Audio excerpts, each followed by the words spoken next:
You're listening to the Adventurous Reinvention podcast. I'm Allison Boyle, aka She Dreams of Alpine, and this is the show that's dedicated to all the adventurous spirits out there who have either been transformed by the outdoors or are interested in what it looks like to step into a new, adventurous, and courageous kind of identity in their life. It doesn't matter what your background is in the outdoors, what age you're starting at, or where you grew up. If you're curious about the outdoors and using adventure as a way to reinvent yourself, you're in the right place. I'll be sharing all kinds of personal adventure stories, lessons I've learned from the mountains, teaching what I know about the outdoors and leadership, and interviewing some amazing adventurous women all along the way. I've been coaching women on becoming safe, confident, and self-sufficient backpackers and leaders of their own adventurous lives since 2018, and I know exactly what big fears and self-doubts can pop up along the way. I have so much to share with you, so let's dive in. All right. Hello. I am officially welcoming back Meg, my good friend Meg, back to the show. Welcome, Meg. Hi, thanks for having me, Austin. So excited. If you guys are new to the show, we've actually had Meg on before, back in, I want to say March or April, to talk about a big trip that Meg and I did, called the Royal Arch Loop in the Grand Canyon. And that's episodes 16 through 21. So we did one together, just kind of debriefing that trip, like her and I kind of interview styled, sort of like this. And then we also shared our behind the scenes. I call them trail series now, but we did like a trail series of each day out on the Royal Arch Loop, which we had creatively decided to record. It was the first time I had ever done a trail series at the time. And we talked about it on the trail, and we published those to the podcast. And yeah, so great set of episodes if you haven't been introduced to Meg and her expertise in, desert environments. That's a really good one to dive into. But this time, I'm bringing Meg onto the show for something totally different. She survived something different than the Grand Canyon. And we're going to kind of like dig into that today. I did talk about it a little bit in my intro.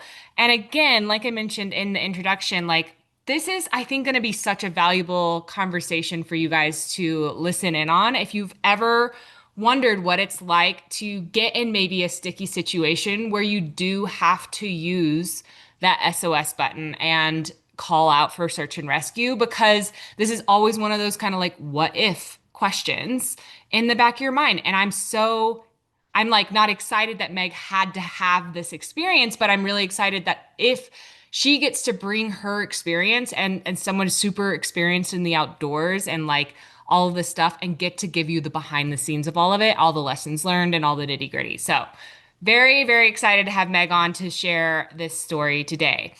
Meg, okay, let's dive in to kind of like setting the scene before we get into what happened and all the search and rescue stuff.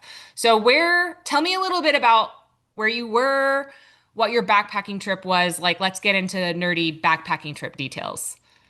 My absolute favorite, as always, nerdy, Okay. nerdy details. So I was with a friend of mine on the Wind River High Route. So the Wind River Range is in Wyoming. The Wind River High Route is a through hike. There are two different routes. So whenever someone says route, that means there is no trail. So we started at one trailhead at the northern end of the range, and we ended at another. We're on the Allen Dixon route. So we started at the Green River trailhead and we're supposed to end at Big Sandy. So we started off we had a pretty aggressive, it was a pretty aggressive trip. This is not something a How many beginner should total be doing. miles was that route? It's because Oh, it's a route and people sort of take different yeah. ways. It's between like 80 to 86. We were thinking we were going to end up at around 83. Okay. So yeah, and it's got about 20,000 feet of gain and descent. Yeah. And yeah, maybe break it up a little bit for us. Like, what was your planned like itinerary, mileage, and gain a little bit for this trip?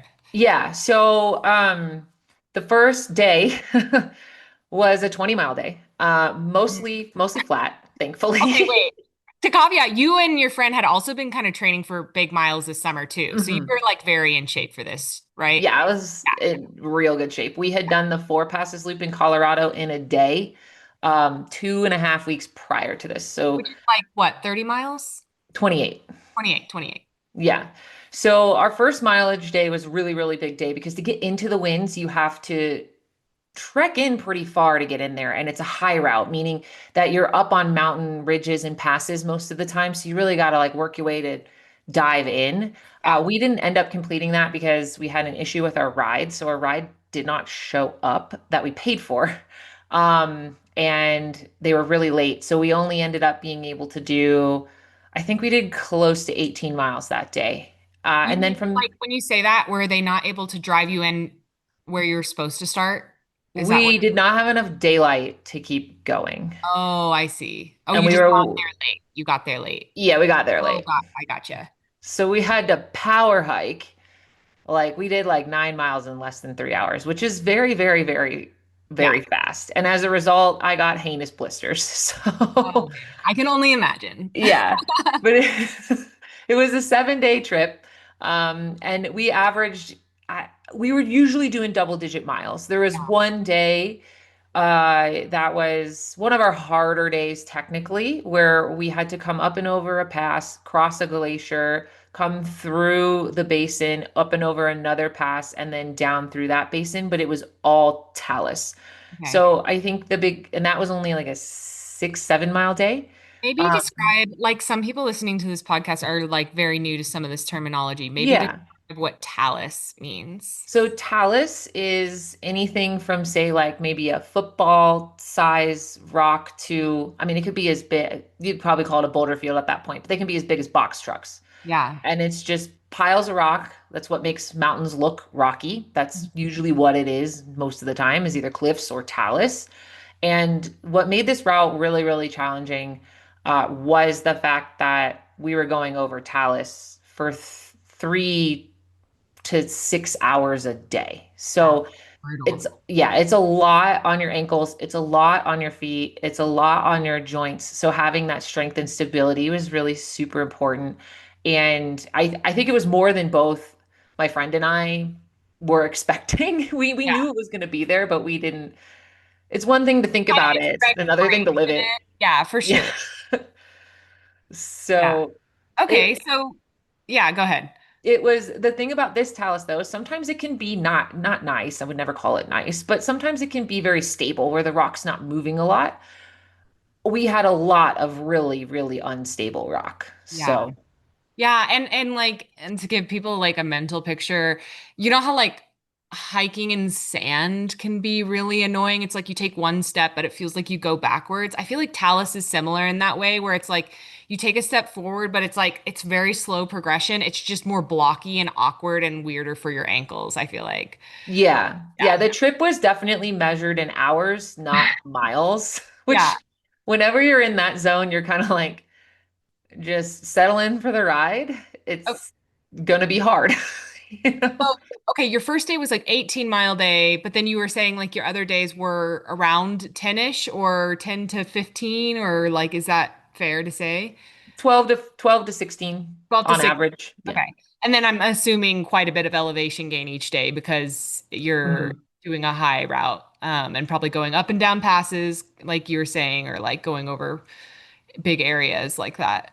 Yeah, at least we're doing at least 3,000 feet a day. There was one day where I think we did, aside from the accident, that where we did like 2,200 Okay. feet. And before we get more into that, like, I'm curious to know what was the reason that, like, what drew you to this particular route? Like, out of all the routes out there, like, I'm just curious. Well, you know me, I love a good challenge. I I do. love, Yeah. Been invited on a couple of those. yeah. Does it look insane on paper? I probably Was am it your interested. idea or was it your friend's idea? I can't remember. Yeah. So this is a cool trip because my friend wanted to start a family, and before they did that, they wanted to do a couple of big things that summer and have a real big summer. So Yeah. they came to me, and we were actually going to go Alpine climbing in the Wind River Range, and we both decided, you know what, like I don't think I want to take on that just mental burden because it's, Yeah. big, scary. Different. uh, It's a different type of challenge. it's a different type of challenge, and we wanted to move through something. And she was like, "Hey, I've always wanted to do this route." And I had always been interested in the high route. I know I've pinged you a few times and been like, let's go do part of the Sierra high route. I mean, So I I would was, definitely still be interested in that, but yeah, we don't, neither of yeah. us live there right now, so it's like more logistically complicated, I guess. Yeah, yeah, exactly. I know we'll get to it. We will So I be. was like, oh, I would love to do this. And I have never backpacked for a week straight before. So we had to, I mean, whenever you're backpacking for a long time, if you're carrying more than say like 5 days of food, it's not, even through hikers try to stick to 5 days of food if they can. Whenever Um, Michael and I had 7 days on our through hikes, yep. it was just so heavy. Yeah, Yes. it's a lot. Yeah. So we had And, 7 days. and in bear country, like even Hmm. more annoying. Yeah. Yeah, we didn't have to have bear cans, but we did have like I had a grizzly bag, so Yeah. a bag that was rated for grizzlies, but still we had to carry bear spray, so that Yeah. adds a lot more weight too. Um, so yeah, we she was like, I want to do this. I took one look at it. I was like, I'm in. There were some things that I had never done before. Like I had never crossed a glacier. We had to cross a glacier. Um, I had never, done a 7 day trip. So there was a lot of exciting elements that were like a challenge to me that I was wanted to work towards and train for. Yeah. Cool. Yeah. Awesome. Okay. So we talked a little bit about the terrain. Like, okay, now maybe put us like before you started the trip, how are you feeling? How are both of you feeling if you know a little bit about your friends like feeling in it physically and mentally going into the trip? Yeah, I think that's a really good point and something that I always try to be really conscious of before I go out Yeah. because sometimes our thoughts can deceive us. I was certainly a little nervous. Yeah. I just didn't know. I've done a lot of rugged stuff, but I have not done a lot of rugged stuff for that many days in a row and like at elevation. I really thrive in the desert and I've done plenty of backpacking in the mountains, don't get me wrong, but Yeah. I had never been like, I'm going to be above tree line for 7 days. So mentally I was excited, but at the same time, like, oh man, are we gonna be able to handle the day to day? How hard is it gonna be? Just kind of like those repeating thoughts A to little yourself. apprehensive, like, yeah. Yeah, yeah, apprehensive, like curiously apprehensive, right? Yes. Yeah. And then physically, I felt simultaneous really great. I mean, like best shape of my life, and I'm almost 40, and I was like, I am ready for this physically. Like there is nothing more I could have done. I couldn't stuff more training in myself if I tried. My joints would just fall apart. But at the Yeah. same time, the same time, I was a little like just slightly tired. And I Yeah. don't know if that was more mental or physical, but I was slightly tired. I mean, we Yeah. trail ran 28 miles with 8,000 feet again 2.5 weeks before that. So ideally, I would have liked to have had one more week to kind of recover. Um, Yeah. but that's just not how the schedule worked out. Yeah. So, And was your friend kind of same page, sort of? mhm. Were you, Yeah, oh, well, you kind of mentioned you were nervous about some of the aspects like some of the new things, the glacier terrain and just like the physically tired. But was there anything particular about the route that you were like extra nervous about? I think the glacier crossing Yeah. because I have had to self-arrest on snow, which is where you dig an ice axe into the ground because you're falling or Mhm. sliding. And I knew that I would not have crampons. We had micro spikes, which are not as robust for traveling over ice as crampons are, and I would not have an axe. Yeah. So that part, I think, out of everything, made me feel the most nervous, just Mhm. because I've had a lot of knowledge. I've done mountaineering. I knew the risks involved in that decision. Yeah. But so I think It's always knowing like a that little nerve-wracking. You're like, is the snowpack going to be good? Is it going to be super icy? Like, am I going to feel, is it going to be feeling really exposed? Like, yeah, some of those things you can't quite answer beforehand. exactly, Yeah, I've exactly. Not definitely been until in it's that too predicament late and you're before. there. When you're there, you're like, either I go forward or I turn back, which is like a long journey too. And Yeah. if you have enough food, if that's an option, like Yeah. sometimes you have to like weigh all those considerations. Did you get to do the glacier part Yeah. for instance? How was it? Just It was, I sat there for a hot minute. I had to think about it. I was yeah, like, hey, I need to just wrap my head around this. And while we were doing that, two enormous, like beer fridge size, microwave size boulders came tumbling down onto the glacier and made a huge love noise. that. Yeah, right where we were going to walk. And my friend and I just looked at each other. We were like, well, Might Yeah. as well get going. Yep. No Yeah. time like the present.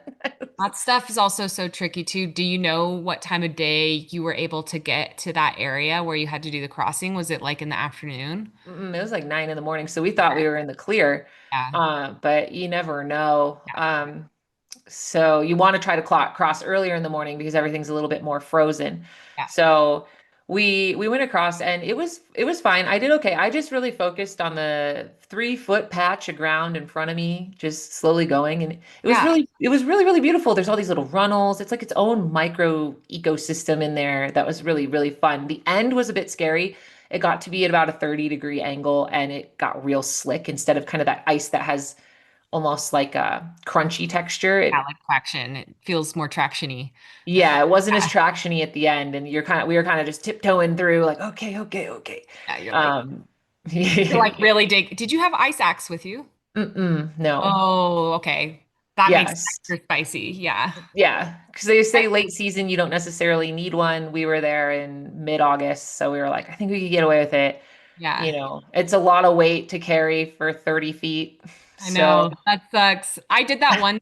There was this route in the Eastern Sierras, Onion Valley to Whitney Portal, and you have to go over Forester Pass, which is like 13,000 feet. And we did it early season because it had been dry in California.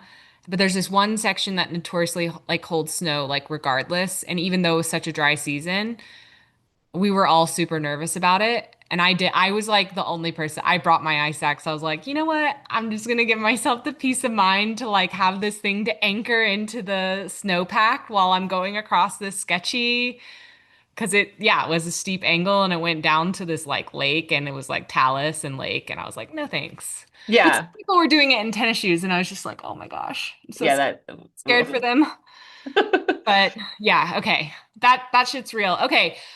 Before we get to the incident, my final question, just because I saw some notes in your Instagram post, like you mentioned about this like trip sort of representing something for you. Like I know you were kind of still exploring that. Are you still feel like pre-trip, did you have like a feeling about was this just a fun adventure or was it like it felt deeper than that? Like I felt like going into the trip, I was like, oh, this is going to be just a fun adventure. Like, I think I described it as like a wee, yay kind of trip. And I got into it and I was like, this is challenging me. yeah, Like, I am feeling challenged every day.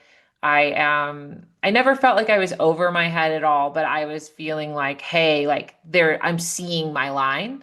yeah, And sometimes that line is like it wasn't like when we were in the Grand Canyon and it was like, okay, we're on this 12-inch narrow trail and there's a 400-foot cliff next to us. Like that was never the line I was playing with. It was yeah, more of enduring, pushing myself. I mean, when you don't have a trail and you are navigating all day for 8 to 12 hours a day, yeah. mentally it wears you down. It's just a different element that I know I have the skill set for, but did not understand how day in, day out that would really grind me. So Right. on day 4, I wanted to quit. I really did. Day 3 was supposed to be our hardest day. Day 4 ended up being our hardest day. And a Yeah. lot of it was just like the So terrain. hard to gauge beforehand Yeah, sometimes. so hard to gauge. Sometimes it's all mental space too.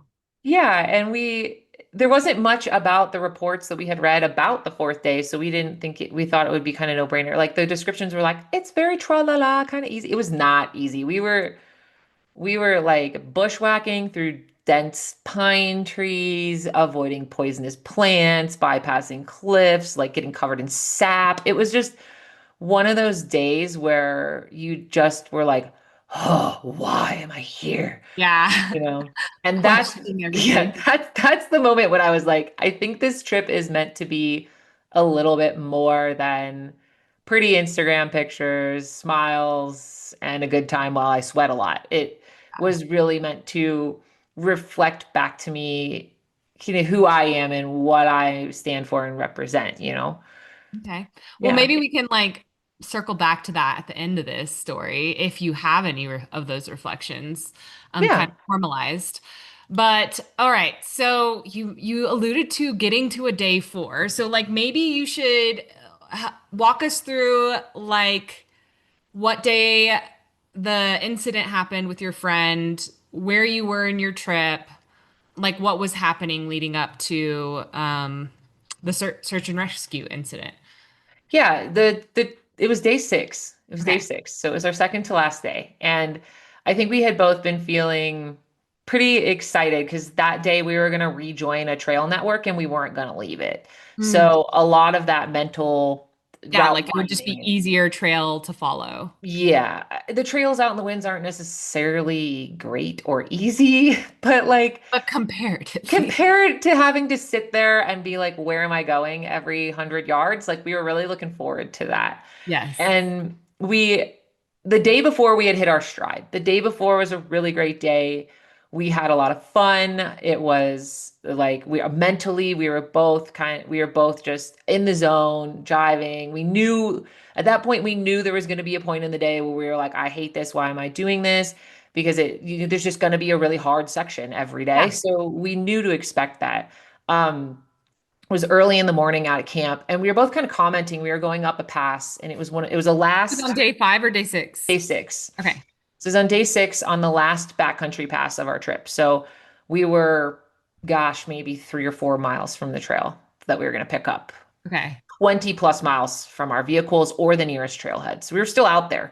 But we were both commenting on how it felt like the air was a little different that day. Like it had been pretty hot unseasonably, and it just there was a crispness to the air. And we're like, oh, I think fall's coming, you know? Yeah. Just like And delightful. I love that like turn. We had that yeah, Royal Arch Loop. It was like hot, hot, hot. And our last day, there was this like refrigerator cool breeze, and we were oh my like, God. what is this? Yes, that's definitely how we Yeah. felt, especially being like 6 days in the same clothes.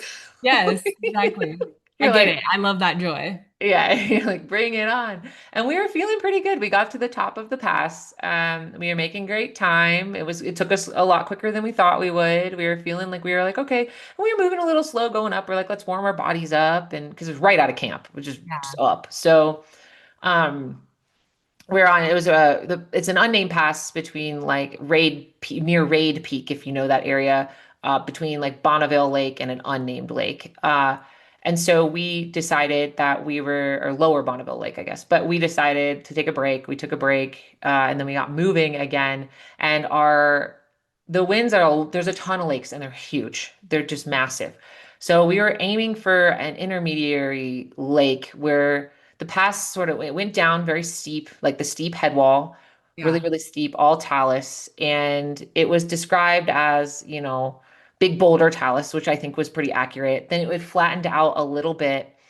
And that area had patches of grass, which becomes important later.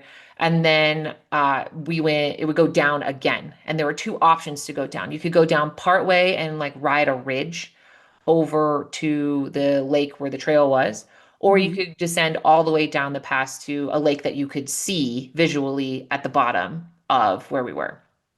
So I was in front, so I didn't exactly see what happened, but I was in front and I Had you walked. decided what you wanted to do? Sorry. Yeah, we were aiming at that point for the upper lake because Okay. that's where the trail was, and we were like, hey, let's pick up the trail. Like it might just As be soon like, as possible. Yeah. yeah, better going. Yeah. So we're maybe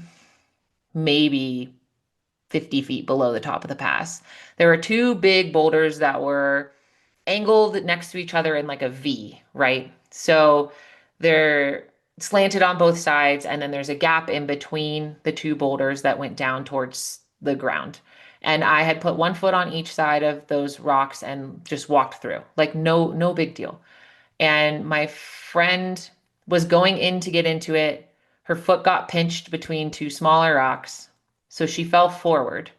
And when she fell forward, she stepped into in between the two slanted rocks, and her leg went all the way through because she didn't realize her foot was stuck.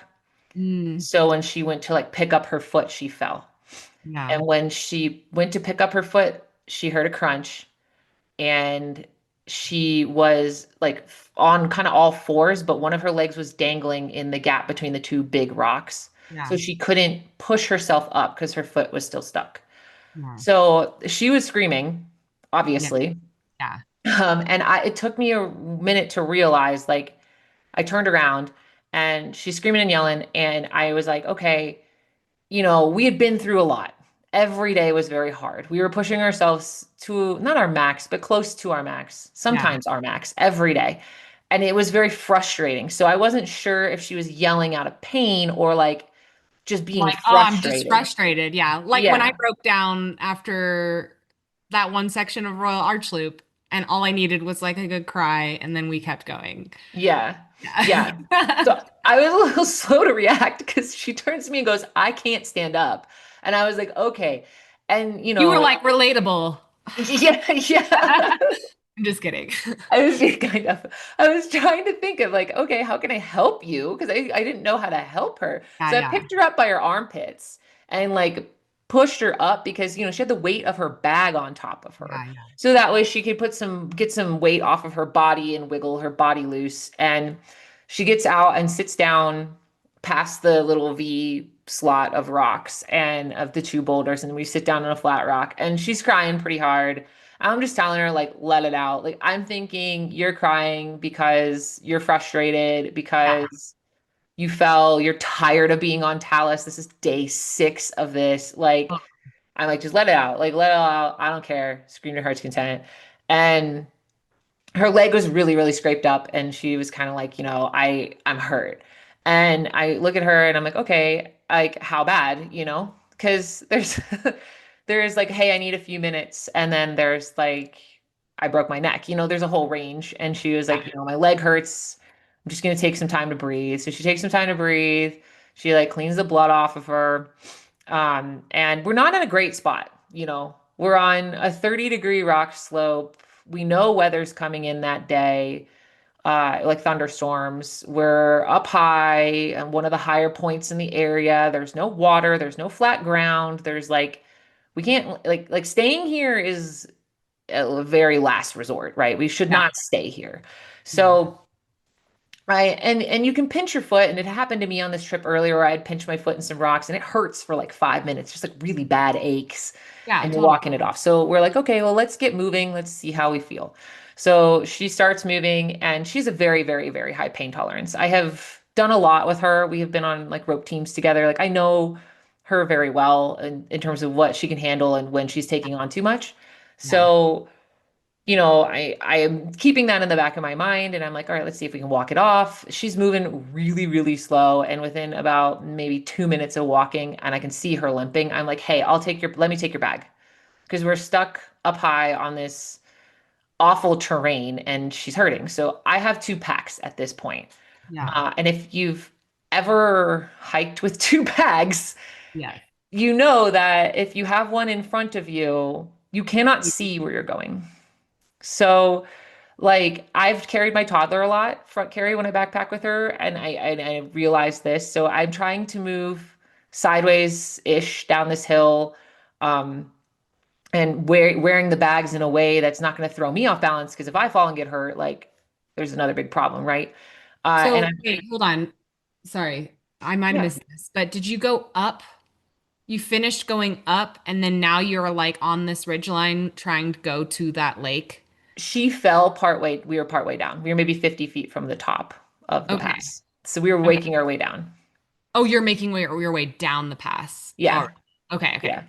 But we can't really like stay, it's just not, it'd be a, so I try to ask her and like I'm going through my checklist of things. I don't have a woofer. I used to be which is one of the things I wish I would have had, but at the same time, life is life and Yeah. I meant to take it that year. I will be taking one next year. I'll tell you that much. But Yeah, we can talk more about that. yeah, we'll talk Sure. more about That's that in a good little background. bit. I mean, a lot of people don't have their woofer. Like it's Yeah. not a super common thing for everyone, especially recreationally to have if Mhm. you're not like doing stuff guided, you know? Totally. And Yeah. I have a background as a lifeguard. So I'm going through checklists that are buried in my brain from when I was like 18 years old of like, okay, how do we assess someone? How do we figure out what's going on? Right. So I'm trying to pay attention to her, like I'm asking her questions. I'm trying to keep her engaged with what's happening. And she's limping pretty hard and we're not moving well. And she's telling me, hey, if I flex my foot, like it's excruciating and I like can't like try like if on the right side try to find flatter rocks. So I'm trying to pick my way down. So I got these 2 bags. I am picking my way down this for what's safe for me. stopping, turning around, looking up, directing her, and we're moving slow. I mean, like Yeah. real slow. And it's starting to occur to me that maybe we're going to need some help here, or Yeah. we need a backup plan. Yeah. So we move for about maybe 10 minutes like this. We're almost to the bottom of the head wall, and we stop. And she's like, I'm having a real hard time flexing my foot. I think it might be broken. And I tell her, okay, well, why don't would you be open to taking some ibuprofen, which is a controversial thing to say. But what I wanted to gauge was like, how messed up is this foot? If you take a little bit of ibuprofen and your pain increases, that's telling me like there's a serious problem here. Like if over-the-counter painkillers aren't doing anything, like something's very wrong. Yeah. But if you take a painkiller and you are hurt, you can hurt yourself more if it works, right? Because you're walking on something or using something that's Yeah, it's got like it build could be pain. masking pain and you don't know how to like, yeah. Yeah, there's two camps with it, like get through the thing or not. Well, and She's also on camp, I don't want to this, take anything, and I'm on camp, let's just take it to get off this pass. So, right. Yeah. Like also, Meg is in this situation where it's like she's also needing to make this decision. Like we need to get somewhere safer to like assess the situation. mhm. So sometimes that is reality too. Yeah. And you're in these kind of situations. Totally. And the kind of the kicker here is we know somebody who has broken their foot in the Wind River Range and walked out. Granted, they were 5 miles from their car, not 25, So like a little bit different situation. So we're like, hey, let's make a plan. What is our plan here? We need to stop and assess. And we decide that we're going to try to make it to the trail in hopes that maybe because we were out all day and we'd see two groups a day. So we were like, maybe it'll be easier for people to help us at this trail. The issue is we couldn't really tell from where we were standing what that terrain would be like to get there. Hmm. I could tell from where I was standing what the terrain was like to get to this other lower lake. Yeah. So I said, all Which right, we're is a moving. water source and a place you can Yeah. survive by for a while, you know? Yeah. I hadn't brought this up to her yet because I wasn't the one who got hurt, right? She's Yeah. trying to wrap her head around a lot of other things. But I'm thinking a helicopter can land here. There is water here. There's flat space for a tent here. Mhm. Like, even though it's not a trailed area and we're still deep in the backcountry, this is an ideal spot to be if we need to get help. And what if the place that we're supposed to go to that has a trail is still really rocky? Right. And what if there's Um, no easily accessible water and then you find you can't keep going? Like there's a lot of things that, yeah. so that sounds smart. Yeah. Yeah. So I look at her and I'm like, hey, why don't we try to pole splint your leg? So we pole splinted it, basically took two hiking poles, used climber's tape, and splinted her leg below her feet. So she was walking on not the tips of the poles, but the butts of the poles, if you will. So that way she didn't have to have her foot touch the ground. And at this point, we were in a flatter section before we had that like final drop down that I talked about. Mhm. And so she had all my poles and she wanted to keep a bag because she wanted water. So I took everything out of my bag but my water, put everything in her bag because my bag is less than 2 pounds. It was an ultralight bag, so it was a lot lighter than hers. And then I gave her my bright orange rain pack cover that I have. So that way if like her vitals sank or she went into shock or something because I was a little bit ahead of her, if I turned around and I knew she fell, I could see her. If she like passed out or something like that, I'd be able to see her because she had that bright orange Yeah. pack Smart. cover on. And at this point, so I'm going to say emergency contact, but the person who knew the most about our trip and was kind of in the loop with what we were doing was my spouse. Yeah. So I alerted him on our Garmin. I said, hey, Kat got her foot stuck and took a fall. Like, I'm not sure what's going on, but I'm pretty sure we're going to need to call search and rescue. Yeah. Here's where we are, because you can send a little geo pin or whatever. Yeah. I Since the was GPS like, coordinates. yeah, here's our plan. Here's what we're aiming for. I'll keep you updated as things are happening, but that's where we're at. Because at this point, it had been about almost an hour and we really hadn't made any progress. So I was like, and I looked at Kat and I was like, hey, I think we need to think about calling SAR. I think we just need, and like, I knew she was going to be upset about it. So I wanted to give her some time to wrap her head around it. So I was like, let's aim for this lake that we can see. Let's change our plan. Let's aim for this lake that we can see. And we will get down there and we can call search and rescue. Yeah. So we start making our way there and we have to go, we're only like a little bit, it was like not grassy enough where you'd put a tent up, but patches of grass where it was easier to walk and it was flat. So it was easier for Kat to walk. And then we had to dive back into a talus field. Mhm. And I think both of our morales tanked at that point because Totally. we were just like, You're carrying a lot mentally too. we were like, she has to go back into a position where she's in a ton of pain. Yeah. At that point, she couldn't keep her foot splinted because she needed to have this like something to land on. You can't just like tiptoe through this. It's steep. Yeah. And I felt really horrible for her.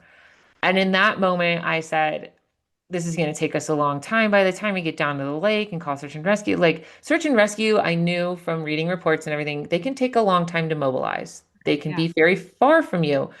It can be a lot. So I looked at her and I was like, we should call them now. So that way we can work while they're working, right? And she looked at me and she was like, are you sure that's what we need to do? And there was not a doubt in my mind Yeah. that, I mean, after that point, like seeing how slow she was going, like, yeah. yeah. I And was how like, far you were and how rough the terrain was, like, that'd be yeah, a really tough situation to get out of there with you guys. exactly. I Long was just, days, little yeah. less food, like, yeah. Yeah. It was like, yeah, this is no brainer. And she was just, and I understand because here in Colorado, you hear a lot of stories about people who are very unprepared who go into the wilderness and have search and rescue called on them. And like It and the is outdoor different. This is so different. so different. I kept telling her, she was like, I'm not just a stupid tourist. And I was like, no, this could have literally happened to you at your staircase at home. Like there Right. was I nothing mean, you could have done to prevent this from happening other than not being here at all. like there's Right. a reason search and rescue exists, and it's like meant to be that kind of backup Hmm. for these situations. And Yeah. we're, yeah, super grateful. We're not ever putting ourselves in this position on purpose, Yes. but accidents do happen, like you said, even at home. And Yeah. yeah, I was like, this could have happened anywhere, Kat. This is not like this could have happened wherever, And it was very obvious to me at this point. I was like, we're not moving very fast. It's been about an hour. We're still not off this pass. We can get off this pass, which is great. We're gonna manage and we're gonna make it, yeah. and she would be And you screaming. were very prepared. You Hmm. had your inReach, you had your gear with you, you had food, you had a way to like manage the situation and like Hmm. stay safe and stay warm and stay fed. You thought through the water situation. Like these are all the smart things.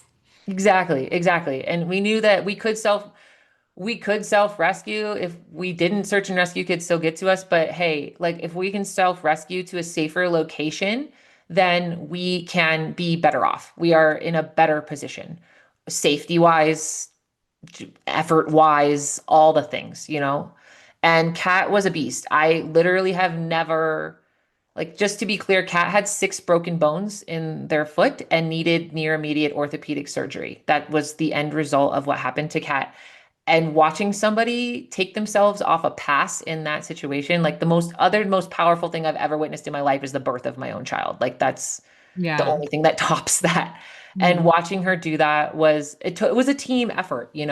Like she would get very frustrated and start screaming and we would just sit there for like 2 or 3 minutes and every step we took we'd just be screaming the F word like just at the top of our lungs, just like who cares, let's do it. Yeah. So like in that moment it's important in your partnership to like give that person what they need and at the same time be there for what they need, keep egging them forward, keep saying like we can do this, we just kept saying we're bad bitches and we're gonna get off this mountain. And that's what we were repeating I mean, over they talk and about in over. woofer, like if you do ever end up taking a woofer, a lot of like the management that you're doing as a wilderness first responder is psychological with Hmm. somebody that is going through something. So it sounds like you were doing a great job Oh, of thank that. you. Yeah. I think too, it's a lot of knowing your partner and what they need and the teamwork involved in that. Like internally, I went to a place where I was like, this is the situation we are in. If you freak out, it's not going to help you at all. You need to just turn it on and you need to be making the next step in that decision and assess. It's like make a choice, assess, make a choice, assess, and like continuing through that. Yeah. And you know, she was upset when we called SAR, understandably. Like she knew Yeah, she it's like that a lot to wrap your mind around. And there's yeah. like that guilt. Like I even have clients sometimes that feel so guilty if they're like not feeling as up for the challenges they thought. Like they just get in their heads about it. And you're like, listen, I'd rather you be safe. Like I'd rather like make sure that this is something like doesn't get worse, you know? Yeah. Yeah. Yeah. Yeah, and I think there's a push and pull in those moments where you're allowing for the emotion, you're allowing for the feeling of overwhelm because if you keep squashing that down forever, it will bite you at some point. And I'll get to when that happened to me. But like, you know, for Kat, it was like, okay, give her the space to feel overwhelmed, let it out, and then we're going to collect ourselves and we're going to keep going, you Yeah. know? So she scooted on her butt down a gully I was because gonna say, did she start doing like, yeah, I was imagining a talus field with your butt and a hurt foot could work. yeah. One good foot, some poles, and then a butt scoot would take forever, but Yeah, that's did what you we do it? did until she got towards more grass. And then she's like, I just want to stand up and get off the stupid mountain. So Yeah. she did. And I called search and rescue. So I am what happens when you call search and rescue, it's a lot. So you hit the Garmin, you just push and hold the SOS button. It's covered, you know, with a Do you little have an inReach mini? yes, Okay. like the OG one. So you push it, it beeps at you like brr, brr, brr, and it counts down from 20 to be like, you are doing this, you know, like in case so you You don't need to do it. Yeah. yeah, so you don't accidentally set it off. But it's dramatic. Yeah. You're like, okay. And then immediately you are connected to Garmin dispatch, Yeah. Garmin emergency Were you response. using your phone to do all the messaging? Yes, Okay. not at first, and I'll explain. So I at first it pops up and it's a Garmin emergency response little thing and it says, "Hey, like what's your emergency?" And you have a preset menu you can choose from Yeah. right on your device. And according to Garmin, if you cannot respond, they will still send somebody. It's not like if you Yeah. don't say anything, you're SOL. But if you just hit the OK button, the first thing says, I'm having a medical emergency and I need help, right? Yeah. And there's other ones that were like, I was in a car accident, I'm lost. Like there, you know, other presets for or my vehicle broke down, anything like that. So they can Yeah. contact the right people Yeah. essentially. So that I did through the Garmin, and then after that, I did everything through the phone. Okay. And when I say through the phone, just for anybody who doesn't know, there's an app that connects Bluetooth wise from your Garmin device to your phone just to make it easier to like text out messages. Yeah, it's called the Earthmate app. But everything still is sent through your Garmin, like to the Mhm. satellites. It's just connected via Bluetooth. Yeah, and I have a lot of resources I'll share with you about Yeah, we'll exactly link kind of them in the bio. exactly what happens and what it looks like and all. I have a three-part series about it. But the emergency response pulls up and it stays kind of on the top of your messages at all time. And Mhm. Garmin will ask you a series of questions, basically like who's hurt, what happened, and they ask like, can you reach a safe area where a helicopter could rescue you? You know, so I'm going back and forth with them. And while that's happening, they're contacting local dispatch, like 911 is equivalent-ish dispatch. 911 dispatch is getting in touch with me as well. And I'm talking to, at one point, I was also talking to the local search and rescue coordinator. So I was talking to like three people, plus my spouse, plus Kat. There was a lot going on. Also, just like for anyone who's never used a satellite messenger device, you can correct me if I'm wrong, Meg, but I'm imagining you're talking to all these people, but it's also very slow going because it's like a satellite message has to go out, then it has to receive, then it has to go out. Yeah, so What's it like for you? a few things about that. First of all, we were in an area with no trees, wide Okay, open great. sky, good weather. So Garmin emergency response, that like initial people I was talking to was very instantaneous. It felt like a text Right. Wow, message. that's crazy. Yeah, I usually Yeah. have such a slower like Me message too. period. Maybe we were in a great spot that day. Yeah. Anything else wasn't super slow, but it was slower. Mm. And if you're trying to send too many messages at once, none of them will go through. So at one point, I had to tell John, like, hey, like, I need to talk to search and I rescue. will talk to you later. I will talk to you later. Safe. Yeah. Yeah. Yeah, so I'm like just hold tight because and you could easily just if you notice that's happening, I just canceled the messages and then resent them in order of importance and like waited for them to actually go through. Yeah. But I am talking to all these people, directing Kat off this gully, trying to tell her which way to go, trying not to get hurt myself, while trying to formulate a plan for what I was gonna do Are once you we got sending down there. messages while you're hiking? Yes. Oh, I see. I thought maybe you'd already made it down to the lake and you were sending these messages. We thought about it, but we were moving so slow. I was like, by the time they have all the information they need for my back and forth, we will be down there. You know what Yeah. I mean? And I told them, hey, we are moving and we are aiming for this location. And I gave the lake did not have a name, but it Like has, unnamed lake in the wind. yeah.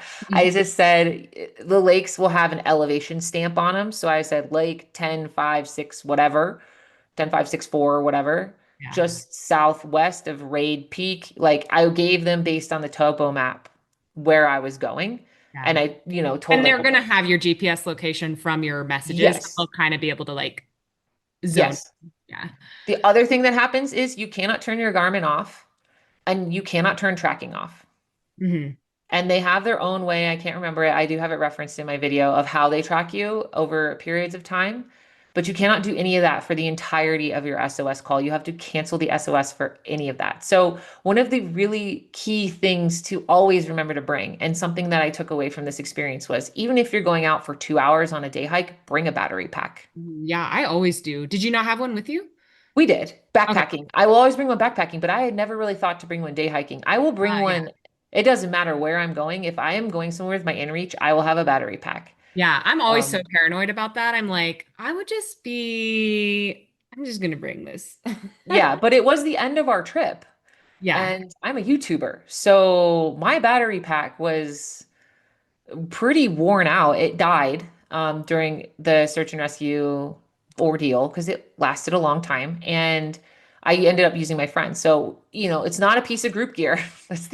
And neither is a Garmin. So that was our thought was like, okay, well, if my Garmin fully dies because all of our battery packs die, my friend still had her Garmin, just keep that Garmin turned off. We'll turn it on if we have to, um, and can pick up where we left off essentially. So we finally made it to some flat ground. I put my pack down. They had asked Search and Rescue had asked me to somehow signal where we were because even though they have your GPS, they have to find you in the field. Mhm. So I built an enormous X, which is the medical sign or the like aviation sign for medical help needed out Yeah. of boulders that I had to harvest because it looked like there were lots of rocks, but they were so sunken in the ground I couldn't pick them up. So I had to harvest them from like quarter The mile town. away. Yeah.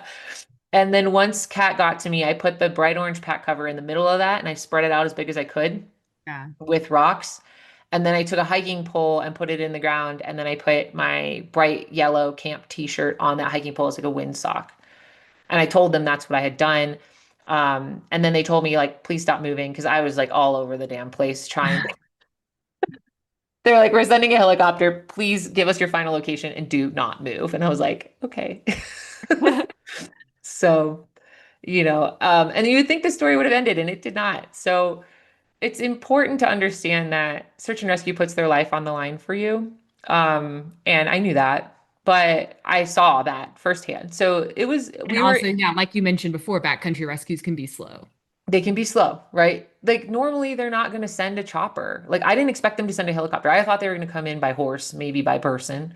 Mhm. Um, I was not expecting a helicopter. So they said they were coming in. They tried to land. It was windy where we were. I mean, we were surrounded by 2,000-foot walls in like a bowl and the wind conditions were really, really complicated. And when I had talked to search and rescue, when they finally did get to us, the guy was like, yeah, we almost lost control of the helicopter like 3 times because it was so complicated in there. So they spotted us. We thought they saw us, but we weren't sure. And they turned around and left. So, Did they but let you know that they were turning around? they told us after, no, they told us after the fact. Like once they knew that the team had turned around, then their dispatch like locally at their base was like, hey, they had to turn around due to winds. They couldn't land, but Yeah. they have spotted you. And they're like, we'll try again in an hour. So in an hour though, a storm rolled in. Yeah. I was the one who's like filtering all the water, and the lake was fine. What we didn't see is that it was sloped really steeply with a lot of talus to the shore.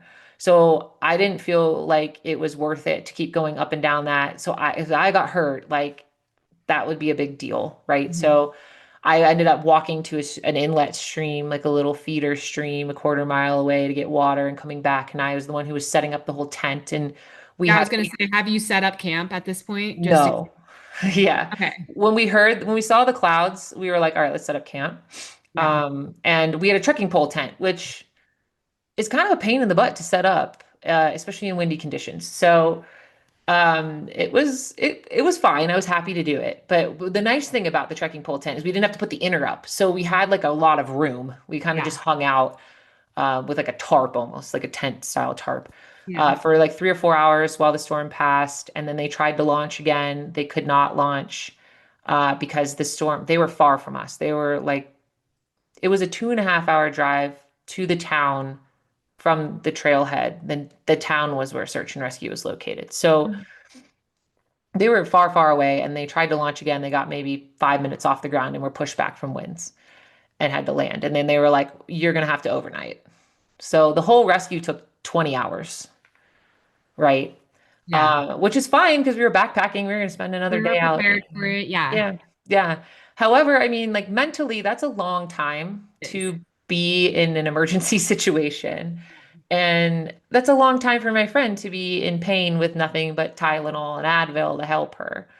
The one thing I would have added to my first aid kit would have been a prescription painkiller just for the overnight, right?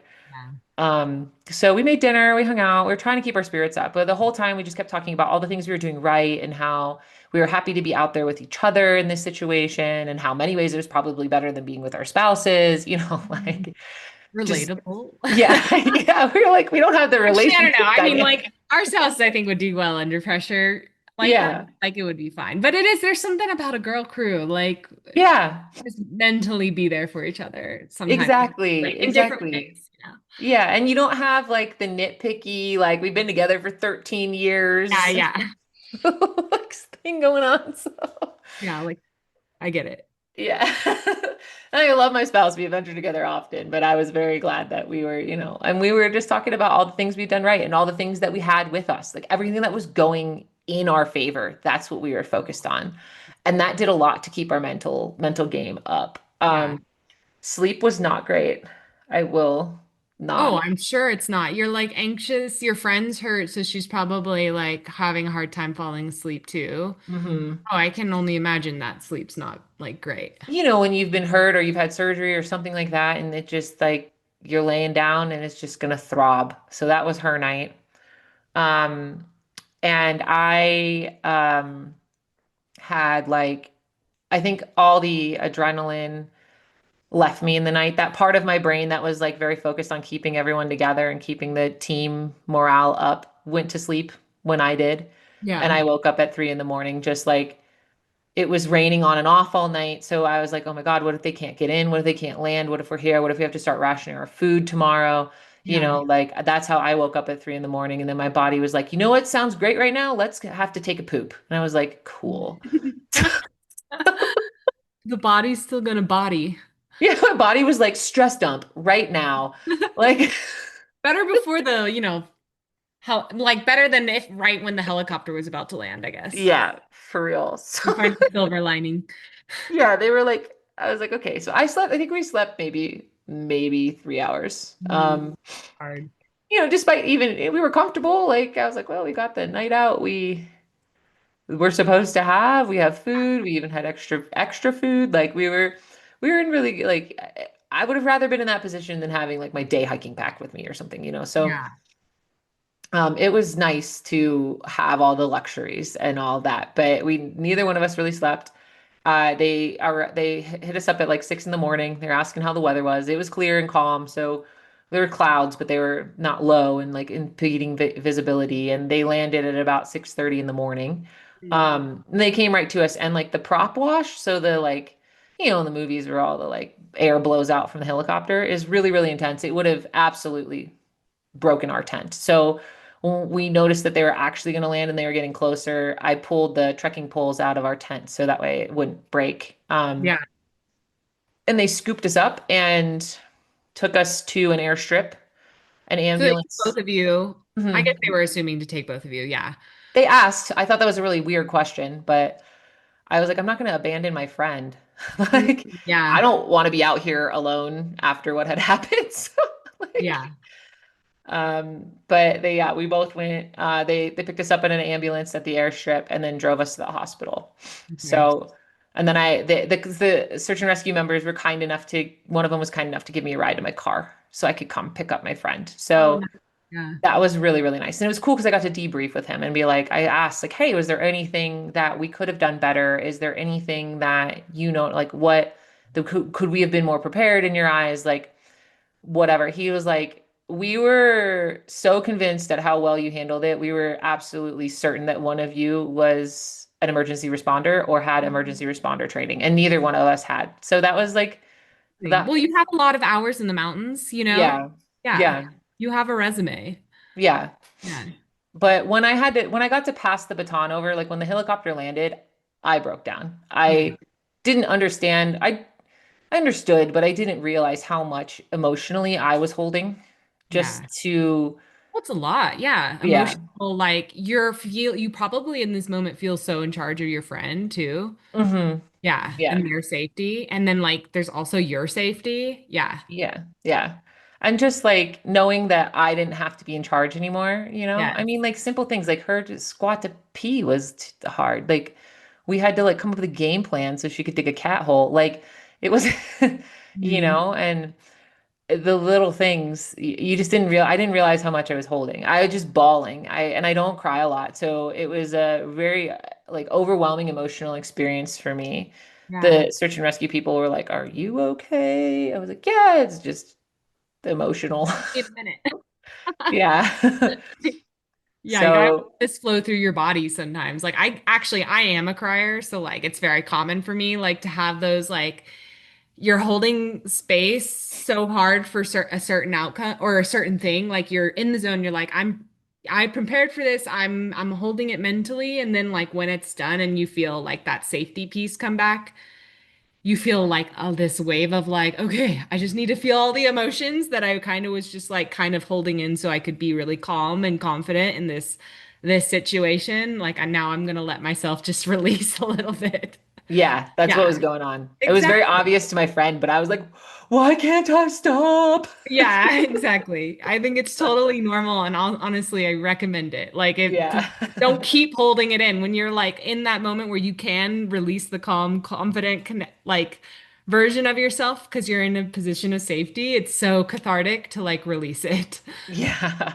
Yeah, it felt really good. Yeah. That's okay. That's all really interesting. I'm trying to look through my questions and see. Oh, was that this is a really random question that I have that had you ever been in a helicopter before? Nope. What was that experience like? I have always wanted to ride in a helicopter. I have like tried to pay to ride in a helicopter, and it's always been like weather, no, weather, no. So Yeah. that was my first helicopter ride. It was really cool, really Yeah. crazy. I mean, we were on the inside, but we could still see out. You cannot bring bear spray in a helicopter. Oh, wow. Yeah. Okay. I didn't think about that. So you Makes just total leave it sense. there. You put it in a Pelican case. So they'll put it in like a hard-sided lockable case. Because if it goes off, everyone dies. So Oh, they put it in a case and then they bring it on? yeah. Oh, okay. Gotcha. So there are signs everywhere. They're like, no bear spray, no bear spray. And I was like, should we have bear spray? And I like didn't think about it till we were all loaded in. But it was really neat to see the mountains that we had gone through and just like Wow. when the helicopter was landing to see the helicopter land and how big it was, and then to see how small it was against the mountain really gave you a sense of like perspective. Yeah. So Like real quick, who do you know who your search and rescue team was? Like a little yes. like shout out to that group here. Yeah, Tip Top Star was who came and got us. So Tip Top Search and Rescue out of Pinedale, and they were great. And if you are ever in a search and rescue situation, it is really important to follow up with them so they can debrief for what happened to you medically and see if they could have been improved anywhere and donate. Donate, donate, donate. Even if you can't donate a lot, a little goes a long way. They're all volunteers. So Yeah. No, that's great. And you kind of like alluded to cost with some other question. You mentioned like I tried to pay for a helicopter and that reminded me I wanted to ask you because I know other people would be curious about this too. How much did you end up paying for your search and rescue? we both paid $0. Yeah. So it's very county dependent and state dependent. It's always worthwhile looking up when you go. In the West Coast, generally search and rescue generally is free. East Coast, generally you pay. Yeah. So no, I didn't have any extra insurance. I did not have government insurance, anything like that. It is free, is paid for by the Wyoming Fish and Wildlife, like hunting licenses and all that kind of stuff. And if the sheriff ever supports it, if you ever see anything about that, typically it's government sponsored. However, that really depends on the ride you're taking. Mhm. So if you are in a like medical evac situation, meaning they're going to take you directly from the mountain to a hospital, you are going to pay for that helicopter ride because it is considered a medical evacuation and your insurance kicks in at that point. So that is why they dropped us off at the airstrip. Okay. My friend didn't pay until the ambulance picked her up. I don't Okay. know how much she paid for that, but that would be like a normal ambulance Yeah, ambulance situation. Normal situation. I insurance. paid nothing. She Yeah. paid nothing. So for the ride. That's crazy. That's actually one of the things that surprised me most because I was like looking through somebody had asked you that on your Instagram and I was like, "Oh, I'm very surprised by this." Yeah. Um, I know that I've never had to use it, but I always each year American Alpine Club offers a membership that you pay like I think it's like 90 or $100 a year.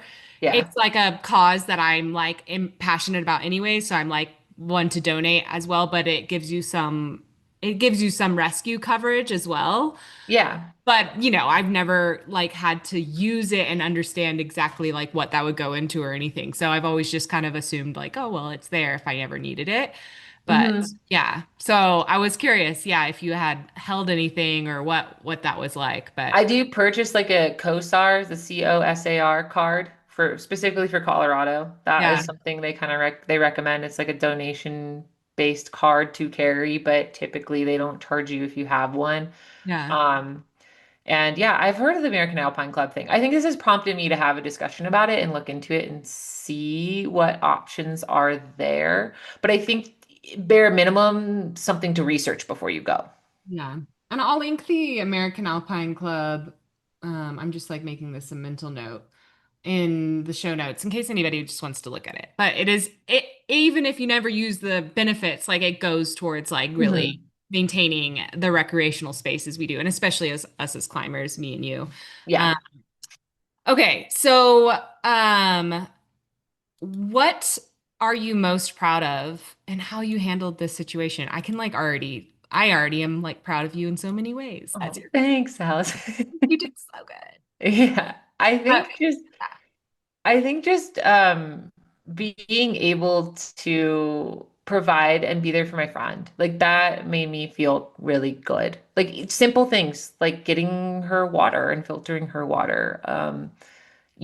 Asking if she was okay all the time, giving her extra desserts I had, like anything like small like that, really. Just more of the care piece, I think. And it was a really high selfish compliment to me when Search and Rescue was like, you guys, I'm surprised you're not an EMT. And I was like, oh, okay. It Yeah. was inspiring to me how I handled it, and I am going to be trying out for my local search and rescue team here in Evergreen when they take a new class. Yeah, Um, I've actually yeah. tried looking into it in Colorado Springs, but like I guess everybody tries to do it here because it's always too full. Like they don't ever have any openings whenever I look. Yeah. I've asked, but um no, I think it's so smart. There were a lot of green flags in your conversation about the like what you did, even not having, wilderness first responder training or something like that, but you were like instantly kind of seeing like, okay, where would be a safe place for us to go to like slow down and like figure out what our game plan is, and then like recognizing certain signs in your friends and like doing a lot of psychological care, which is like so much of what a rescue is, or maintaining like anybody's, like comfort in the backcountry because Mhm. a lot of backcountry rescue is so slow. So it's like that psychological care is like so important, which you did really well. And the communication piece and the preparedness piece, like that's what we have to like really focus on Yeah. in the backcountry. So that was so great. And I think such a great example to people. On that note, is there anything you wish you had done differently? Aside from having a woofer, no. Yeah. The only note I got from search and rescue is to carry a signal mirror. Okay. And I think he gave me one, which was awesome. But I also think like Like palm size? yeah, I carry an emergency blanket bivy thing if I day hike. Yeah, I so do put I. that in my backpacking pack as well because it's highly reflective, right? So if I have to signal for someone again, it doesn't matter what environment I'm in, I can whip that out.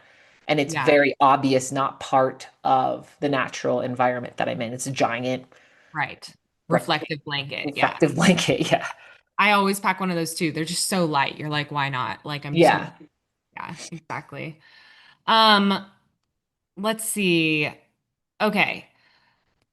I'm just looking at my questions and like thinking like which one do I really want to make sure that we get on here because we have talked a lot about these. What are 2 to 3 takeaways for listeners about preparedness and mindset in emergencies? Maybe we can just like reiterate because I know we've said a bunch of things, but like what are like the top ones for you that you would just be like, I want people to take this home? Just taking a moment to acknowledge how you're feeling, even if Yeah. it's not how you like to be feeling, and Yeah. pausing there and letting yourself feel that so that you can collect yourself and make safe, smart decisions. Yes. I think that is really important. Not to, you could say not to panic, but the way Right. you don't panic is to enable yourself to feel if you're feeling really overwhelmed and Yes. taken back, is to just let that come over you for, you know, 5 deep breaths or whatever, Right. and then sit down and make a plan and move forward. And your gut is going to be telling you smart things. My friend said her foot was broken. I was like, yeah, your foot's broken. I didn't Yeah. need x-ray. We didn't need x-rays to know that. She knows her body. Like, I'm not going to be like, well, maybe, I don't know. Let's see. I was like, Yeah. your foot's probably broken. So what are we going to do? Yeah.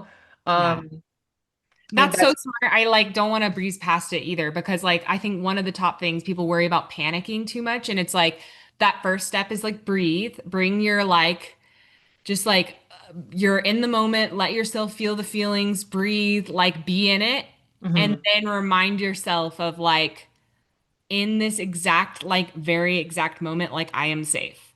Yes. Like your friend was hurt, yes, but you were both still safe. Like Yes. it hadn't like it was just that is the real reality because our brains can go straight to doom. Like Yeah. if Yeah. we don't like remind ourselves of it, and that's where we can get our calm, confident like decision making is from those two places. Exactly. And I tell my toddler this all the time, but it's really real. If we name our emotions, they have less power. So if Yes. you just like, I am feeling overwhelmed Yeah. and scared. Yeah. Cool. You've named it. It's Yeah. there. Yeah. And now we can move I do that forward. all the time when I'm with you. I'm like, Yeah. this cliff is scary, Meg. I'm sorry I bring that up. Oh. But But yeah, yes, no, that's so good. yes, that's number one. And number two is, just like some of this is experience, but if we talk just about what you're bringing, there's packing your fears, but Mm. there's also taking it too far. I was on an ultra lightweight journey when I did this trip. I had to carry 7 days of food. I was doing very hard stuff. I wanted my bag to be as light as possible, but I did not remove things from my first aid kit that I shouldn't. Wouldn't show up with nothing but some Leuko tape, band-aids, and hopes and Right. dreams, right? So there is a balance in finding that right balance between overpacking and packing your fears versus being prepared is a very like fine line, right? So the battery pack on a day hike is a really great example where some people may say that's packing your fears, but the reality is if you're in a 20-hour rescue Well, that's a situation, and Yeah. your Garmin's tracking for 20 straight hours, you're gonna need to charge it. Well, So, that's what I think too. When I'm always like thinking you want redundancy in your safe, like most essential safety items. And if a communication device gets you out of a sticky situation, you could call it redundancy in an essential safety item. mhm. And like you said, you never hope to get in a situation like that. But like if you did, do you have the emergency blanket? Do you have the backup battery to like be able to be overnight to figure it out the next day or something like that? You know what I mean? Yeah, Yeah. exactly. Exactly. Yeah. So Super smart. Good point. those are Yeah, my two biggest one tangible, one intangible, right? I love it. And I also just think, yeah, and we talked about this before, but like one super smart thing that Meg did is just like thinking about where's a safe place that they could get to like keep being calm and moving forward in the situation. And it was like by a water source where it was a little flatter, where a helicopter could like come into. Like that's also really like smart thing that you guys did in this situation.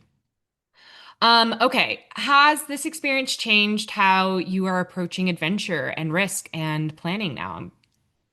It's interesting you say that because if you had asked me this question a month ago, I Yeah. might have had a slightly different answer. Yeah. And in the moment, my friend and I actually talked about this because it was something we needed something to do. So we were like, how has this like changed anything for you? And I think the real, I would say this from a position of somebody who does very, very hard things, right? Challenging, advanced level stuff. Yeah.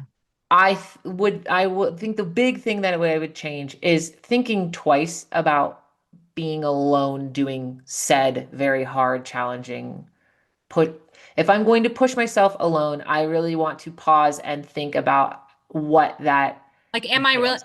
Are these risks I want to take personally? Like Yes.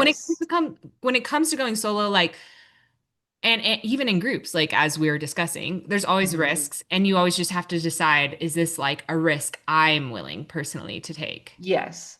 That's not to say I'm never going solo and pushing myself ever again, or I'm never going solo again. I go solo all the time. I go solo Right. weekly. So Yeah. like, But there may be like certain things that you're like, I just don't want to do that solo. Like that is yeah. like not my personal risk like assessment level. Yes, exactly. Yeah. Right. Like I might say, oh, maybe I don't need to go do certain things solo and I can just find a buddy. Yeah. I I'll think be that's calling totally fair. I'm Allison. the same way, honestly. Like I do so much solo and then also there will be some things that I'll be like, that's not the thing that I want to do solo. Yeah. So Yeah. I think that's definitely very personal to the person and their experiences and what their like risk tolerance or yeah, Yeah. tolerant in the sense of like your personal risk tolerance. Yeah, and it's to say, like, I've been out for thousands and thousands of hours and nights, hiked tens of thousands of miles, hundreds to thousands of pitches of rock. Like, I've been up 100 mountains. Like, this is the first time something has happened, and it wasn't even in my, it's just roulette, you know? And that's part of the game, and that's okay. Yeah. That's not something that should stop you from doing things. There's no reason having gone through it, it should not stop you. If you're prepared, it's not going to be a great ride, but you can get through it.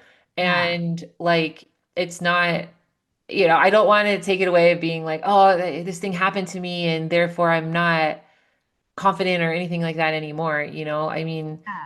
Well, it, actually, if anything, like I would find an experience like that makes me have even more self-trust in myself. yes, Like that's probably what I would end up taking away. I'd be like, the thing that I was maybe most scared of ever happening to me happened.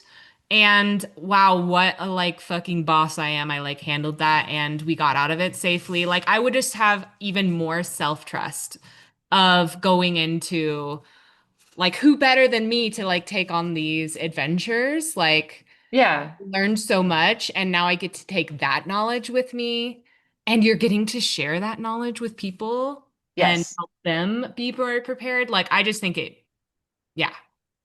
Uh, Totally. And like, I mean, I think the only real, like, I mean, I'm not the one who got hurt, to be fair, yes. but like, we had a little event for the first responders in our community a week later, and we went because I was with my daughter, and they had, big fire trucks with big ladders, and they landed a flight for life. Hmm. And like hearing the chopper land was a little like I felt something, I was Yeah. like, oh, like a little like PTSD, but it wasn't Yeah. in necessarily like a way that I didn't understand or that felt like I had unresolved issues from. It was more like I had just gone through an experience where that sound caused me to have an emotional release. So I heard it again and saw it again. That's like the only thing, right? Like Right. I'm still going into the Grand Canyon with you in, a week here. We're gonna go do something. Yeah, Yeah. I totally get that. And Yeah. I mean, is there anything else you would say? Like, we're kind of already talking about this, but like, I think this is a good note for us to kind of like end on is what would you say to somebody who's afraid of like going into the backcountry because of stories like this?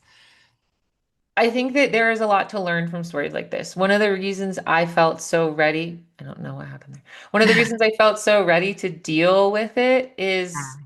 because I have listened to a lot of stories and read a lot of stories. The Sharp End podcast is very heavily in the vertical sports game, but it is all search and rescue stories. And having heard all those stories, I knew when I was in that position that it was going to take a long time. It could be a little bit difficult. I knew exactly what information I needed to give to these people to enable them to make safe decisions to get to me. Yeah. I knew how to be efficient. So if you're hearing this and it's giving you anxiety and fear, it shouldn't. Like, take power from it, learn Yeah. from it, be confident from it that, like, oh, okay, I have heard that this happens this way now. So now I know how I can act in that situation. Yeah, Yeah. exactly. And I think it's like sometimes I find it like I remember when I first started taking woofer classes, like because you have to keep retaking them every year to keep them current. One of the things, they first told us they were like, don't feel like you ever have to rush through anything because backcountry rescue is so slow. And I don't know, I found that so calming because I was like, okay, wait, I don't have to do all this like frantically fast. Hmm. Just like going through my system. I'm being calm, cool, and collected. And we're just like taking this, like you mentioned in your story, like one step at a time, like one present moment after the other, and just like reassessing and like calibrating and like taking that next step forward when you're in a situation. And I find that really calming to think about too. But yeah, man, I'm super stoked to have had you on the podcast, Meg, to talk about this experience because I just think I hope that anybody listening to this, like you get a lot of empowerment out of it, seeing like you could put yourself in the position of like you might not be doing ever a trip as hard as Meg for your own experience, but you can kind of understand how you could step into that same role if something were to happen. And I think that's the most empowering place to be is like not to avoid in your head the worst case scenario, but to be like, okay, how would I like to show up to that? How would I like to feel prepared for a situation like that? That's going to empower you even more to go into the backcountry and be safer and a more confident and a more self-sufficient like hiker and backpacker. So, yeah, thank you so Totally. much, Meg. Anytime. Where can people follow you and like learn more from you? And I know you have mentioned some really cool resources. Maybe you can mention, I'll put them in the show notes as well, but like you can mention what you've got linked for people who want to learn more. You can, yeah, for sure. You can find me on YouTube at Meg in the Forest Outdoors. And on there, I have a three-part series where you can hear, I did a trail series like podcast style every night where I have about a 30-minute video. You can listen to it like a podcast and it will go through my entire trip, how we were feeling each day, including the rescue. I did a lot of filming during the rescue. It was a way that helped me maintain feeling calm. So there's that. And I also have things I learned about my Garmin and how my Garmin functioned in an emergency. And I also have an in-depth discussion about what Garmin and SAR is asking of you and you of them as well. So that's a three-part series at Megan the Forest Outdoors. And then I'm on Instagram at Megan the Forest. Love it. That's going to be so useful. Thank you so much, Meg. We'll make sure to link those all in the show notes. And yeah, I just hope you guys enjoyed this conversation so much. If you did, let us know. Send Meg some love. And thank you so much again, Meg, for being on the podcast. Of Love course, having. anytime. I'm sure it won't be the last. It definitely won't be the last because we're about to go on another adventure. So another trail series is at least due. And then we always have interesting things to talk about. So I'm sure it won't. Yeah. All right. Thank you guys so much. And we'll talk next week. Bye. Hey, I wanted to thank you real quick for tuning into the show and listening all the way to the end. If you love this episode and you want deeper support in becoming a safe, confident, and self-sufficient hiker and backpacker, then head over to shedreamsofalpine.com/waitlist to learn more about our Backpacking Badass coaching program, where I teach you absolutely everything you need to know to be self-reliant on the trails and stop waiting around on others for the adventure invite. So I'd love to help you more in your journey of stepping into your adventurous identity, and that program is the absolute best place for us to start working together. So again, that's shedreamsofalpine.com/waitlist, and you can learn all about it there. So that's it for today, folks. I hope you get to spend some time outside this week, and I'll be back very soon with a brand new episode. Bye.